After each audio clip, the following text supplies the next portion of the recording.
Welcome back. Well, today we are going to do a haul video, and as usual for my haul videos, this is why this and not that.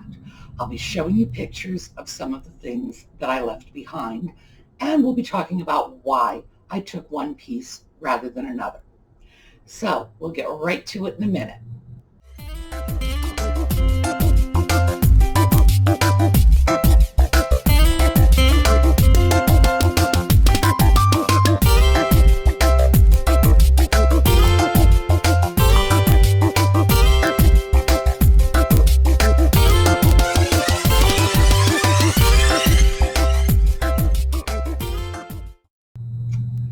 Okay,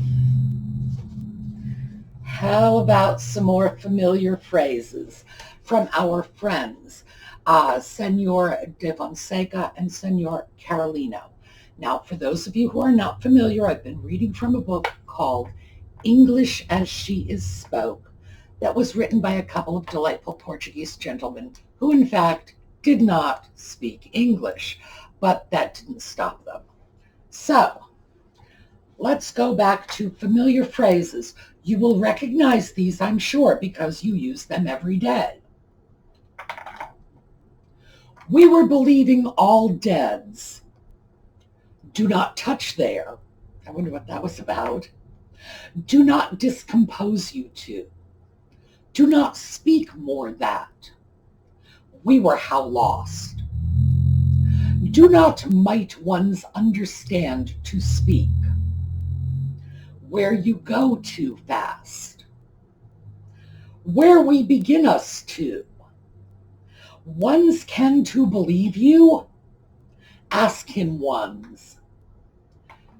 Take off you there. Take out they bounds. Where correspond the bells? They have keep you from a bad thing. Ones find modest the young man rarely. It can't to please at everyone's. Ones make us very much of the wood in that house there. They have treat him by rash. It knock one's the door. Go to and see who is it. Yeah, every day I say those things. My goodness. Okay, this is from the Goodwill. This was 2 days ago. And Jocelyn and I stopped at the Goodwill. You saw some of this if you've watched Jocelyn's videos, but we're going to discuss what I brought with me, what I left behind, and why. So let's start with this. This is a daisy. It's not really a sunflower. A daisy plate from Southern Potteries, and it's marked on the back. They have a mark in script that reads Blue Ridge Underglaze Southern Potteries made in USA. So let's take a look at two Japanese plates that I passed up in favor of this one.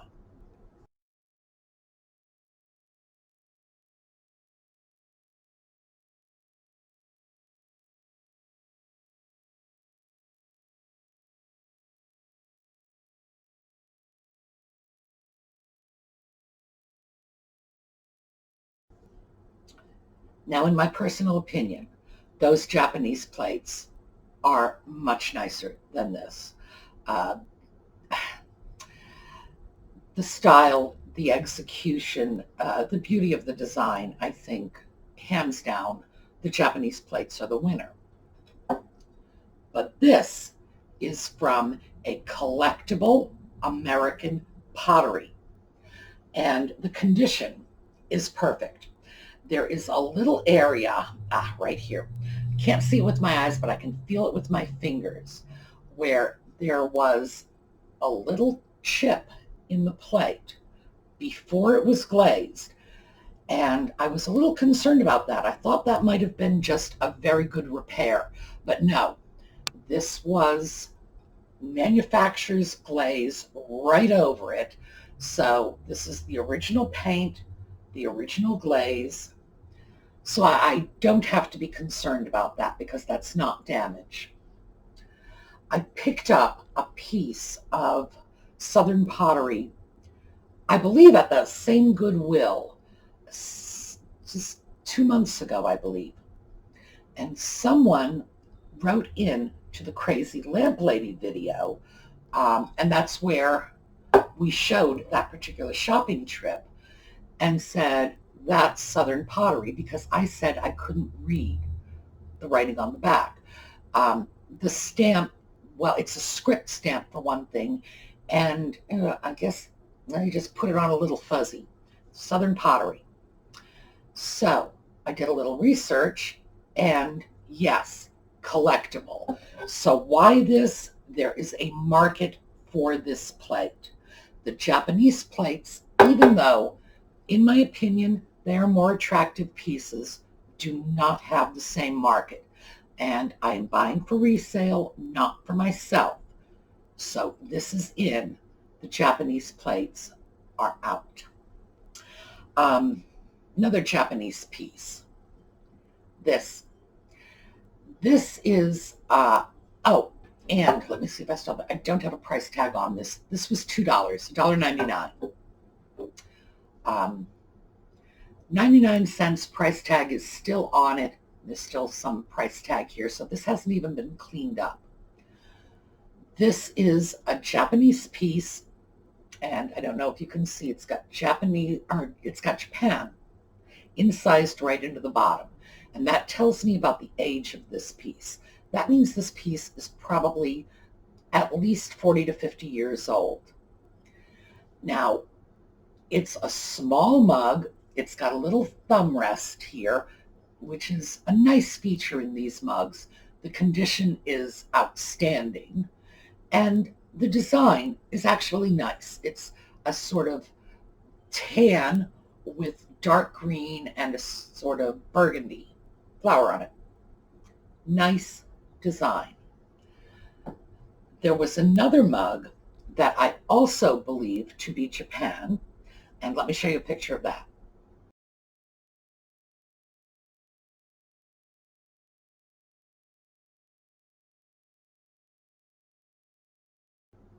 Okay, that mug is probably Otagiri, but the Otagiri company didn't always put a stamp or an incising on their pieces. Sometimes they just put a little foil sticker that said Otagiri, and over time those stickers disappear. Very often those stickers disappear before they even saw their first cup of coffee. So a possible Otagiri against a definite Japan, and a definite Japan probably from an earlier period. This one stays. Oh, this one comes, the other one stays. So, two pieces here. This, okay. This is another Japan piece. And it has that little metallic sticker. It's like a foil sticker on the bottom. But it also has Japan incised into the bottom, glazed over. In this case, it's almost impossible to see, but it's there. The sticker tells me 1960s, possibly even late 50s. This is a planter in the shape of little pink, white, and blue baby shoes. So it's probably for a girl baby. Now, that's not what it looked like when I pulled it off the shelf. I'm going to show you some different pictures for this because I want you to see what it looked like when I pulled it off the shelf, and then close-up pictures of what it looked like after I cleaned it. So here you go.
Now, this was not an easy cleaning job because I couldn't submerge it.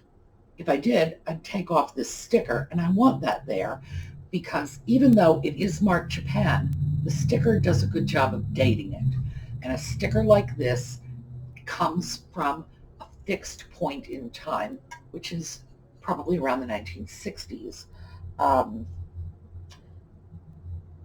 Rubens Originals, Los Angeles, made in Japan. So this is around the 60s. I have sold a lot of pieces like this. These are very, very popular. I think in part because grandmothers remember them from their childhood and grab them for their little grandchildren. Some of them are boy things, some of them, in this case, girl things. Some of them are unisex. And in this case, I believe this will sell. Also, it's a very, very nice piece. And as I say, I've found pieces like this do quite well for me. Now, you saw the before, you saw the after, and that really illustrates the value of cleaning your pieces well before you sell them. And also, you have to be able to look past the dirt. This was, oh, it was so grubby, I didn't even want to touch it. Just awful. But underneath all that grunge is this great little piece that is in perfect, like new condition that I'm not going to have any problem selling. But I want you to take a look at another Japanese piece that I saw that stayed behind.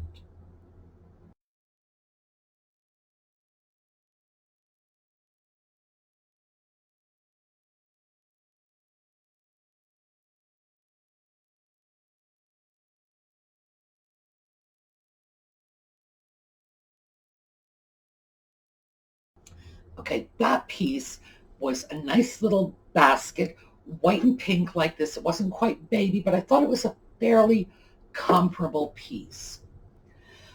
The reason that piece stayed behind primarily was there was a crack, and perhaps you noticed it. That's one of the dangers in dealing with the very dirty, grubby things on a thrift store shelf. Sometimes you look at it, it's grubby, and the grubby on it conceals some cracks. And that one had a nice crack running down, and I tried to get you a good picture of that crack. That's why that one stayed behind. But also, again, baby stuff sells. So maybe if it had been a baby basket, it would have had a better chance. Well, no, sorry. That crack was going to do it no matter what. But baby stuff sells. Now, let's take a look at this. This is a very pretty little plate. It's still got the sticker on it. I have no idea where it's from. I won't know until I clean it up and take a look. But a piece like this is probably going to be part of a tidbit tray because it's got the blue and the pink, some gilding, and an interesting edge. And in this case, it's not, the edge is lightly scalloped. That's not the part that's interesting. It's the fact that it has this little design creeping around, a sort of little lacy pattern that's a bit, oh, it's a bit uneven. You know, it's more over here than over here, and then a little tiny bit here. Visually interesting. So let me show you the runner-up, the one that stayed behind, that almost came and became part of a tidbit tray.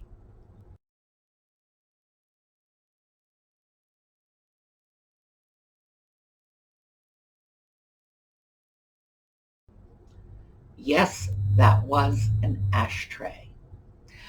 I have no problem incorporating ashtrays into tidbit trays. Might be useful to have those little cigarette rests that you could stick stuff on. Who knows? People use their tidbit trays for whatever they want to use them for. That was a nice little piece. Just was not quite as visually interesting as this one.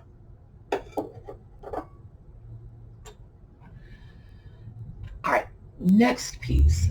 This is just a little cash pot. It's unmarked. It's got a little floral design. It's got a scalloped edge, gilding on the little top knob. And let me show you a similar piece that stayed behind.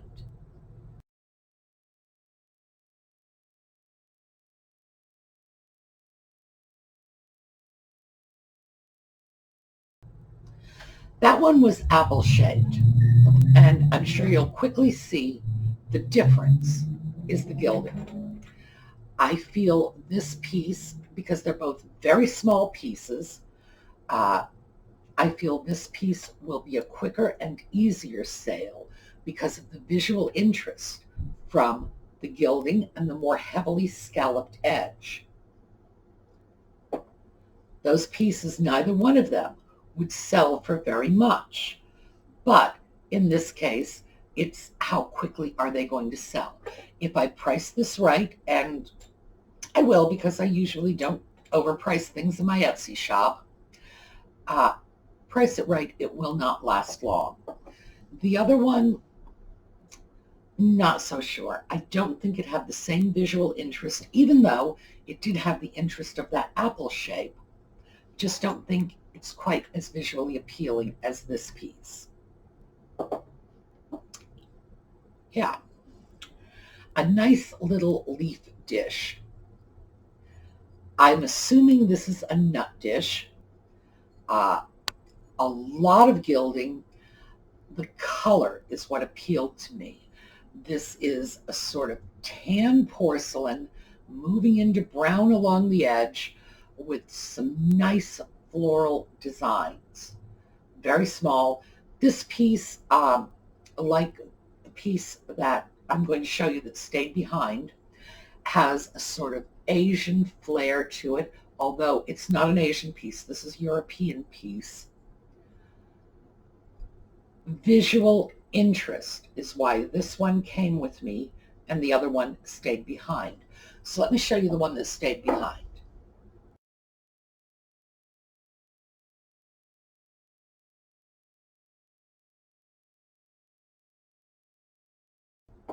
Okay, that was a little fan-shaped piece. Interesting, definitely in that sort of Asian feel. Now, this is one I just find more visually interesting, more unusual. Also, definitely looks older. Not that it is that much older, but it looks older. It has an older look. And that's part of the appeal for me.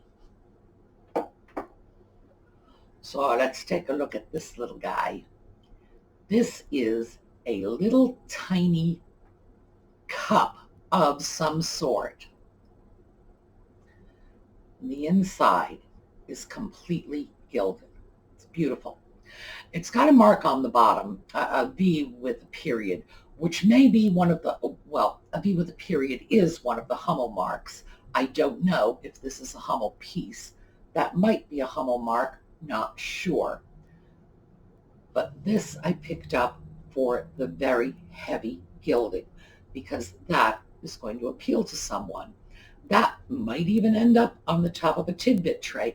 Maybe I won't list it after all. But for $1, yeah, I can have some fun with this. Or I can leave this for someone else who will like it because of that heavy gilding. Now, we're going to take a look at another piece. It's not exactly comparable, but it is white porcelain with some gilding. So let's take a look.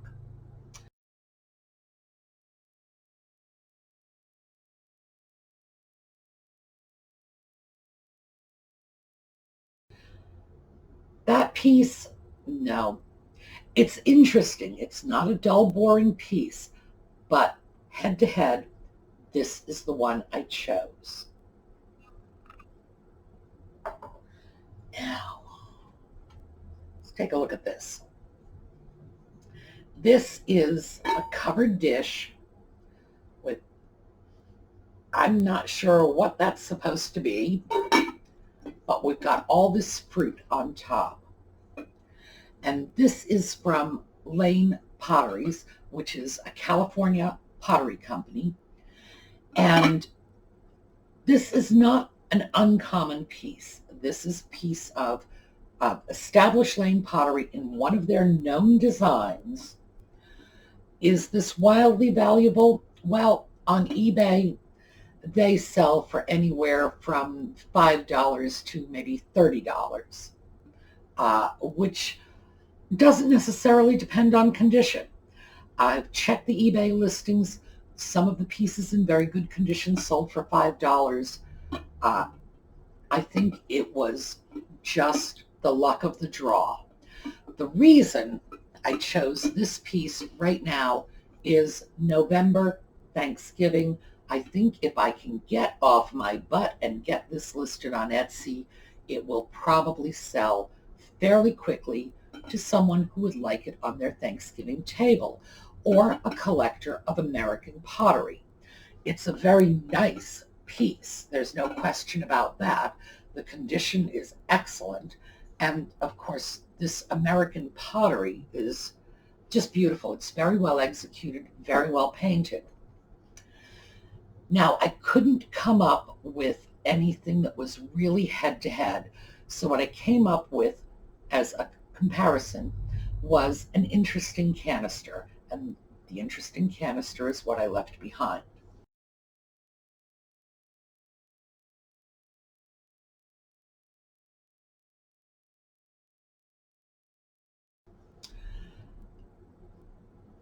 Very spring, not very fall, not very Thanksgiving, which is what this one says to me. So this one was primarily acquired just because of the time of year, and because I think at this time of year, a piece like this will sell. People get nostalgic around the holidays. Older pieces like this, I think, will go over. Now, this, I'm going to pull the plastic off this so you can see it. And of course, I'm going to have to dispose of that plastic pretty carefully because I'd just as soon not suffocate the cat. I do not have a comparable picture for you for this because I'm sure I don't need to. I'm sure you all know already why I grabbed this. This is a $2 lampshade that has this nice sort of pagoda shape to it. And as we all know, I am always up to my eyeballs in Asian lamps. So a shade like this, I will find a home for it. Now, even though this was in plastic, this is not especially clean. I will take this shade. I will fill the bathtub with soapy water, and I will just wash it off like that and let it dry. And it will dry just fine. Shades like this, fabric can be washed. The watch points are to make sure the seams don't lift. You don't want to soak it overnight or anything like that. You want to wash it off, get it cleaned up, take it out. But a quick washing, this will absolutely be good as new. And it's a shade that's going to go very well with most Asian lamps. It's on the large side, so it's not going to go well on a small lamp, but that's going to do fine. And tomorrow, we have an Asian lamp to show you. It's not going to get that shade. It will get another shade. In fact, I might take this shade and trade it for another shade for that lamp. And that's what we do around here. It's like you trip over the Asian lamps, so musical shades, it'll work out. But that's our project for tomorrow, is we're going to be working on an Asian lamp. But I wanted you to see that because that was the final piece I purchased at Goodwill.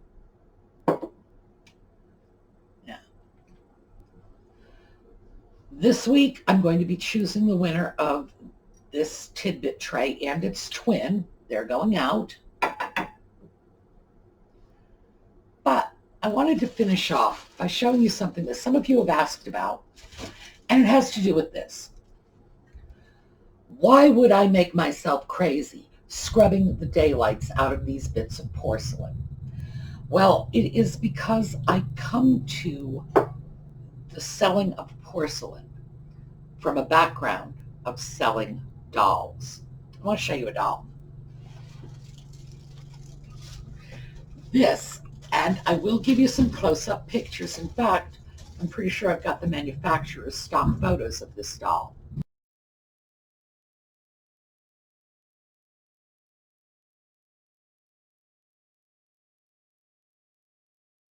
This is a doll by the Tonner Doll Company. She was released in 2006. She's called Elwyn Wild, and this particular doll is Madly Sadly Plaid. She was an FAO Schwartz exclusive, and of all of the Elwyn series, and there have been a lot of them, this one just happens to be my personal favorite. Now, I'm trying to think of if I were to put a value on this doll, what would I sell this doll for if I were to list her? And it would probably be in the range of $500. Why? All right. If this doll were out of the box, if she had been touched and fiddled with, if people had laid their hands on her, if her accessories were not all in their original little packages, still stapled to the box, probably $300. But this doll is 13 years old, still in the box. And remember, a few weeks ago, we talked about those little initials like MIB, meaning minted box, NRFB, never removed from box. This doll is NRFB. That is a huge thing with doll collectors. Doll collectors want clean. They want clean, they want neat, they want perfect. They want the doll in the box. They want the original box. They want the original shipper. And one of the things I learned over the years selling dolls is there will be a respectable portion of your buyers who want clean, pristine. That's what they want. I guess their attitude is, and not without good reason, if I wanted to scrub it myself, I'd go out to the Goodwill and I'd pay the $2 for it. Meantime, if you're going to charge me 10, the least you could do is wash it. That's why everything gets scrubbed to within an inch of its life, because the doll collectors will not pay top dollar for a grubby doll, a doll that has been handled, a doll that has dust or dirt or whatever. They want new, they want clean, they want perfect, and they will pay for it. And the difference, and I'm not kidding when I say the difference between a doll that's never been removed from the box and that very same doll that has and has been on display, not played with by children, but just displayed by an adult collector, $200 or more, sometimes a lot more, depending on the doll. Major, major price difference in the doll world. So that's the mindset that I bring with me when dealing with porcelain. I'm going to make sure it is as close to perfect as I can make it. If that means a lot of scrubbing, well, that means a lot of scrubbing. If that means leaving a nice item behind because it's got a ding or a nick, yeah, I have a picture. Let me show you a picture of a very pretty lusterware piece. I believe this was from Brazil. Let me show you.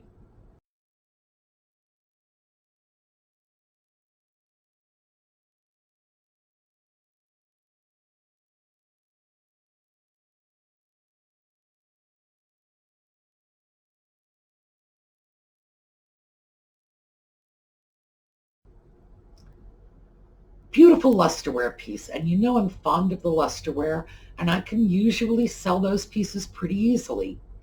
But did you notice the nick at the bottom? Now that was not damage. That was a manufacturer's nick. But as opposed to This piece here, which has been carefully glazed over, that had that manufacturer's flaw, where was it? Right here. You can't see it. You have to feel it. As opposed to something like this, that piece of lusterware, the flaw was glaring. It was obvious. You don't need your fingers to identify that. You look at it, it's there. Oops. So that's why that piece stayed behind. For the most part, if it's not perfect, I'm going to walk away from it. And that's because, again, coming from the doll world, I expect my buyers to be crazy, crazy picky. Doll buyers are, by the way, crazy, crazy picky. I love them to death. Where else could you go to find people who will pay $200 for a doll dress that's this big? Bless their hearts, they're nuts, but they are the best kind of nuts. So I am just used to that standard. If you're thinking about selling on eBay or Etsy, I would strongly suggest you start thinking about that as your standard as well, because you will never go wrong by giving people nice, perfect stuff. If you start getting involved in things that are, well, let's just say seconds, that's probably the best way to do it. Little flaws here and there, it can cost you. Sometimes it won't, but it can. So you're better off when you're examining the pieces in the store, you're better off defaulting to perfect, undamaged pieces, unless, they're very unusual. There are always exceptions, but overall, go for the perfect first. Okay, tomorrow I have a lamp that I acquired right after we left this Goodwill at a thrift store, a consignment shop actually. And what we are going to do tomorrow is take a look at how to restore a lamp without actually digging out the paint remover and whatever else in the varnish. We're going to do a quick and easy, down and dirty restoration. How to take an old piece and rejuvenate it. That's what we should call it. We should call it a rejuvenation rather than a restoration, because this is going to be quick and easy and simple, how to bring new life into an old piece. Because no matter what people say on television, nobody really likes rust. People want clean, good-looking things. So we're going to take a look at how to do that quickly and easily using a very pretty little Chinese lamp. We're going to do that tomorrow. So I will see you then. Have a great evening.